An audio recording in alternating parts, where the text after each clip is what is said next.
You're on. Okay, good morning, this is Senate Natural Resources and Energy, and today.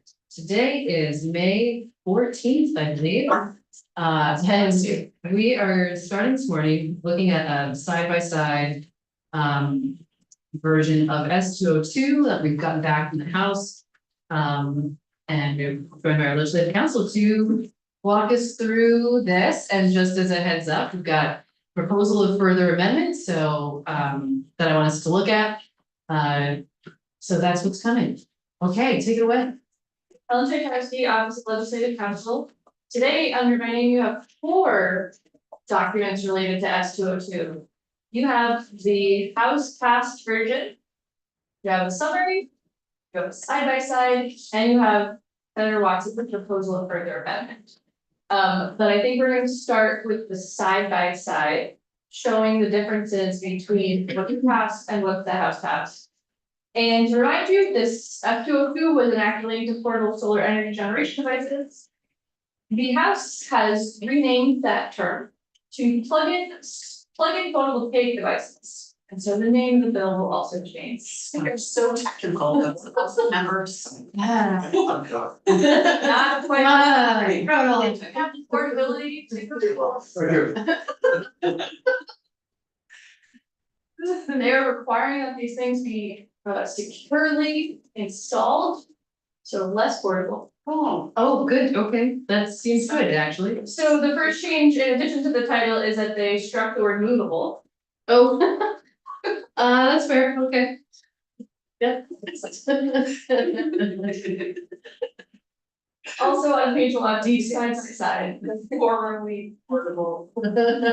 I don't really notice portable solar, okay. So also on page 1, in the definition of these devices, they've added reference that not only shall it comply with UL 3700, it shall also be installed and operated in compliance with IEEE 1547 2018, a successor standard using default performance and setting profiles consistent with those developments by regional transmission and distribution system operators. Do you, oh, sorry. This is the electrical code, part of the actual electrical code. So. Okay, I think your bill may have included that actually at one point, but. I know. Draft prior to. Yeah. Introduction original. Yeah. I remember talking about this, should be included, should be not, so they opted to. Yeah. All right. This gets adjusted. Just worried about whether it's what we can this afternoon, I think, well, I don't know, I don't know this week. I think we can hear, Okay. actually, since we're here. Can I jump to you on this question? Sure. Yeah. Generally speaking is, so Oh, if you the could introduce. Representative Julie Walsh, for the heard, the question as I understood it was generally speaking is the House version. The regulations in the House version is strong enough that it could discourage adoption more than some version. Our perspective is that many of the House provisions were perhaps redundant. They're incorporating things that are incorporated by reference through UL 3700, but probably do no harm. And maybe help in sort of belts and suspenders kind of way, as you saw from us in a letter yesterday. The one provision in the plug-in solar part of 202 that we have a concern about in terms of really potentially slowing down adoption is what I would shorthand as the landlord veto. So, The Landlord tenant portion, we'll talk about it. okay. Okay. So the next section is the new edition of 256, which is the statute on these devices. So again, changing it to plug-in photovoltaic device. And they've also added that they need to have a maximum combined inverter capacity of not more than 1200 watts. They also added that a customer shall ensure the device is temporarily but securely attached to the ground or a structure. There was a real emphasis on safety. Yeah, that's good. Again, they just changed the name, but at the top of the next page, I'll just clarify that these devices, if they comply with subsection A, shall not require a section 48 permit. Or an interconnection agreement, and shall not otherwise be subject to the jurisdiction of the Public Utility Commission. So just really clarifying. Again, the name change, and then there in subdivision C2, they've added that a utility cannot require them to pay any fee or charge related to the installation of the device. But does that imply that they could charge a fee for other things related to the device? Potentially, yes. It's interesting. I guess I don't, that does leave open some possibilities. I'm not worried, and I don't know, how do you feel about that, Senator? I just, I don't know what the. Here, I don't know what they might charge, but, the whole point of this originally was that we were trying to make this as easy as possible, and it seems to have been made harder and maybe more expensive. So I wouldn't want them to charge a fee, like the portable solar fee on your electric bill or something, I don't know what it would be, but. I don't know. I don't know, but let's, if we flag it and come back to it. Yeah, maybe we can get one of the electric company folks and. They've also added the new subsection D. Nothing in this section shall prevent an electric distribution company from recovering costs associated with the overloading of the service provided due to the presence of a plug-in photo. Well, there, that actually answers the question, they could charge an overloading fee. Oh, yeah.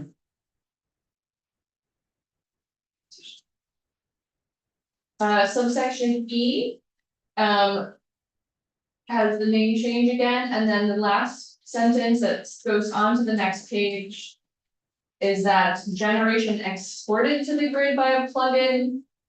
Photovoltaic shall not be compensated by utility. Yours read slightly different, which is excess generation fed back into the grid. Shall not be compensated. I think there was discussion about whether something was excess or not. Okay. I feel like that's just clarifying. Yeah. Subsection F is the same about following the fire codes in a public building. And then subsection G, which has already been mentioned, is new, and this is about landlords and tenants. So the house's version reads. Subsection G, no tenant shall install a plug-in photovoltaic device without the landlord's permission. A tenant shall provide at least 10 days notice to the landlord of the tenant's intent to install a plug-in photovoltaic device in compliance with section A of the section of the building. The landlord shall respond within 10 days with any reasonable restrictions on the installation of the device or may deny installation. So, I've got some alternate language to this that I'd like to chat about. I'm wondering if what, up to you, would you like to look at the alternative language now? Or we could finish going through the bill and come back to the. Why don't we finish going through the bill, it's not. Yeah, there's no line, but yeah. Okay, let's keep going. Yeah, so then, the section on municipal bylaws and the section on deed restrictions, all that is changing is the name of these devices. And then the last change, which is on the last page of the side by side, is that they also added to this bill what was H600 in the House, and I think you do have an S version. But this is about updating the date in the compliance efficiency standards. S191. S191. So Vermont has an appliance efficiency standard law. Many of the appliances on the list are directly tied to the federal standard. And so while the federal standard is still in place, the state is preempted from adopting a different standard. However, there are also a couple of products on our list that are not on the federal list, so we do have appliance efficiency for a set number of appliances that are not covered by the federal list. But on the list of things that are in the appliance efficiency standards, number 6 on the list refers to any of the products that are listed in 10 CFR 4030 and 4031, which is the federal regulation on appliance efficiency. But it's tied to those provisions as they existed on January 19th, 2017. The proposal in the House is to update that to January 19th, 2025 to reflect additional changes that were made at the national level in the last administration. Yes, Bush. Just curious, so this bill's got food appliances. And this is a appliance of sort, but that deals with energy conservation. This is true. And it's gonna be within the department, so. Mhm. I mean, I think it's fair. I think they were interested in this language and this is Okay. what they attached it to. Okay. And as I understand, it was not terribly controversial or controversial. So, I don't, Okay. okay, Maybe nobody challenged its germane, and right. that was part of the bill. Yeah, right. I mean, And that was yours. after- Yeah. But it's those garbage. Okay, and then for this language, I am interested in adding one piece to this because one of the types of appliances, I guess we call it, that is not covered by this is electric motors, particularly that stand alone, that are not incorporated into some other appliance already that is covered. And so I'm looking to add motors specifically to this. And again, it was the situation there was a little bit tricky to understand it because the rules for motors started under the Biden administration, and then they, as I understand it, would have gone into effect under the Trump administration, but they were never published. And so this just helps clarify, again, status quo for appliance efficiency motors. At least that's the language that I'm hoping to. And do have a letter of support from ABB, which is a major producer of electric motors. That's a preview of what's coming. Any questions about what we're looking at here?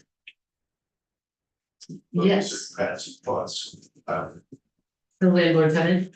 Yeah, I think, we'll well, have a draft. yeah, so I think we could go to that. Yes, as to do further proposal of amendments, it's draft 2.1. Dated 5/13. It's currently a the proposal amendment from Senator Watson because this bill is coming back and it will be referred to this committee unless you ask for it to be. But you can make a floor amendment this way. So yes, this proposal of amendment has 2 issues in it. It has the landlord tenant language, and then it also has the appliance efficiency related to motors in the second instance.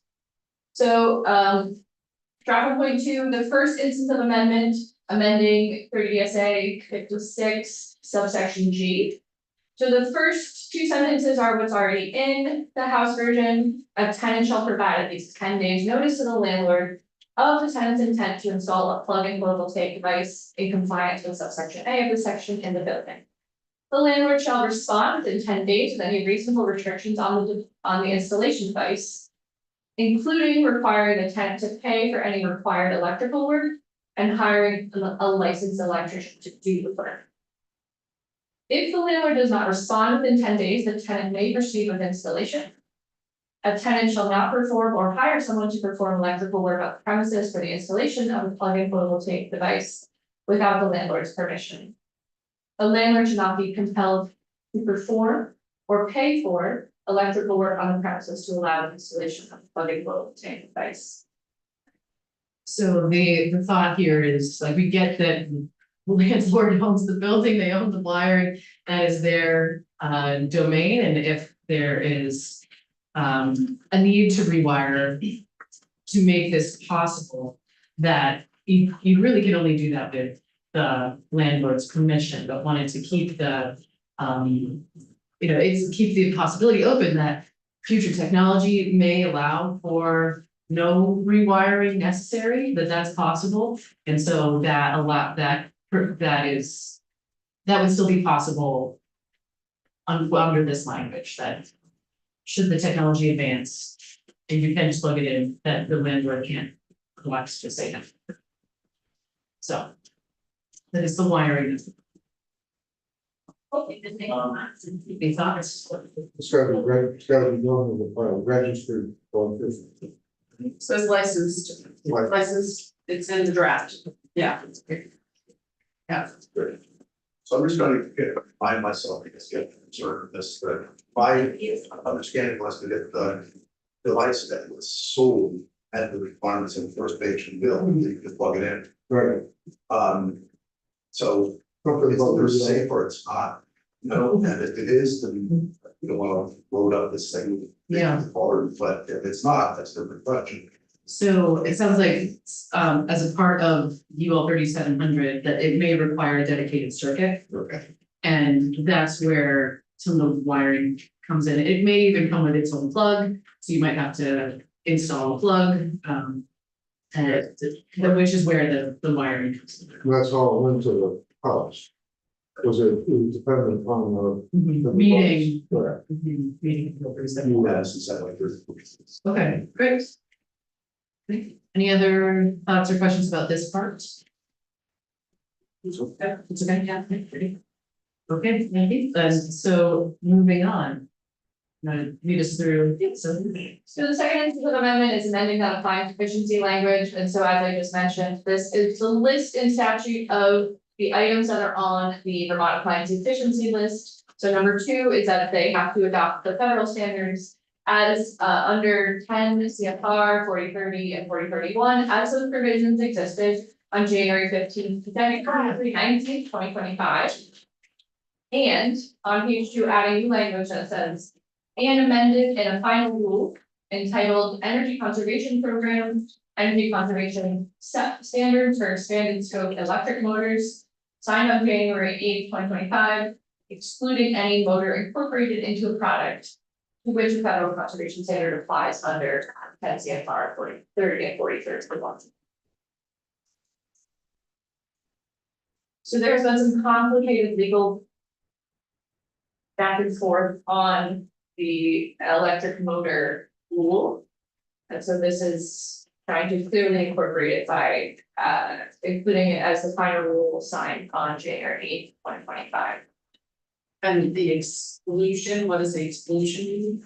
So excluding any, So some of the other motors are already covered under 4030 and 4031. oh, the other parts of it, okay.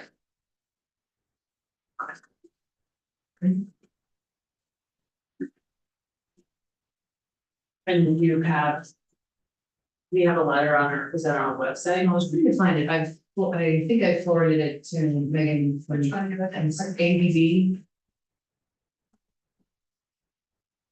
I'm trying to find which day it was under. We do have.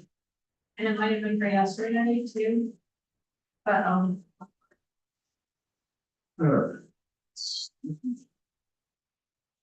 do you have a meeting on that person? I can. Oh, I see. First, I didn't post office name. What's the name?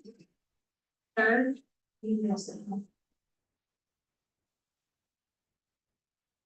Sorry, it's under today, you said?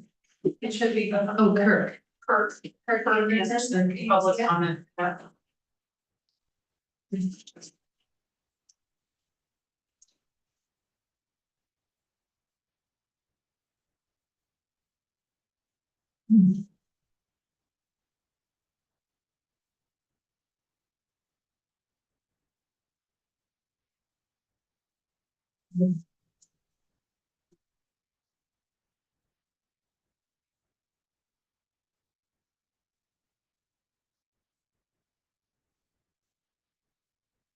So partway down for another treatment of embedded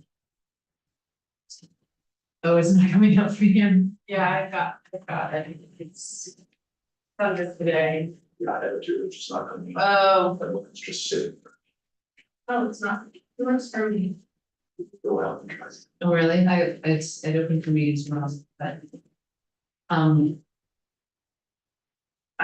They're using this acronym, ESEMs, which stands for, Expanded scope electric motors, which are the specific motors that hadn't been previously covered that are right, covered.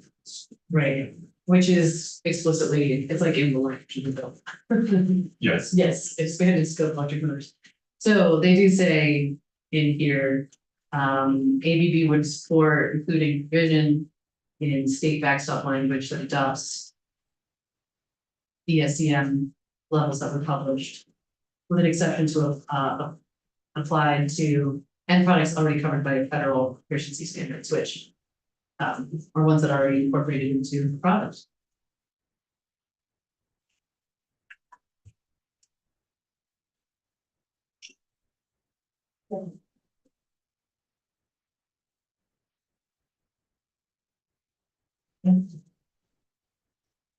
Getting some nods.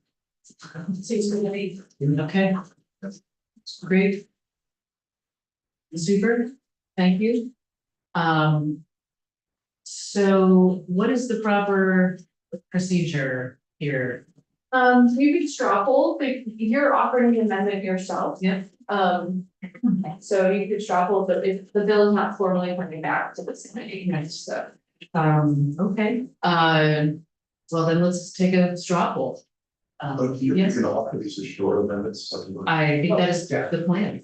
Or we could all be on there, you could join, We all are okay with these amendments, yeah, okay, I'm getting into the yes over here, Senator Beck, and. Yeah, okay, so let's, in that case, it's from all of us. Yeah. That's helpful, thank you, that's very helpful. All right, that's great, let's move on, to, actually, let's take a 2-minute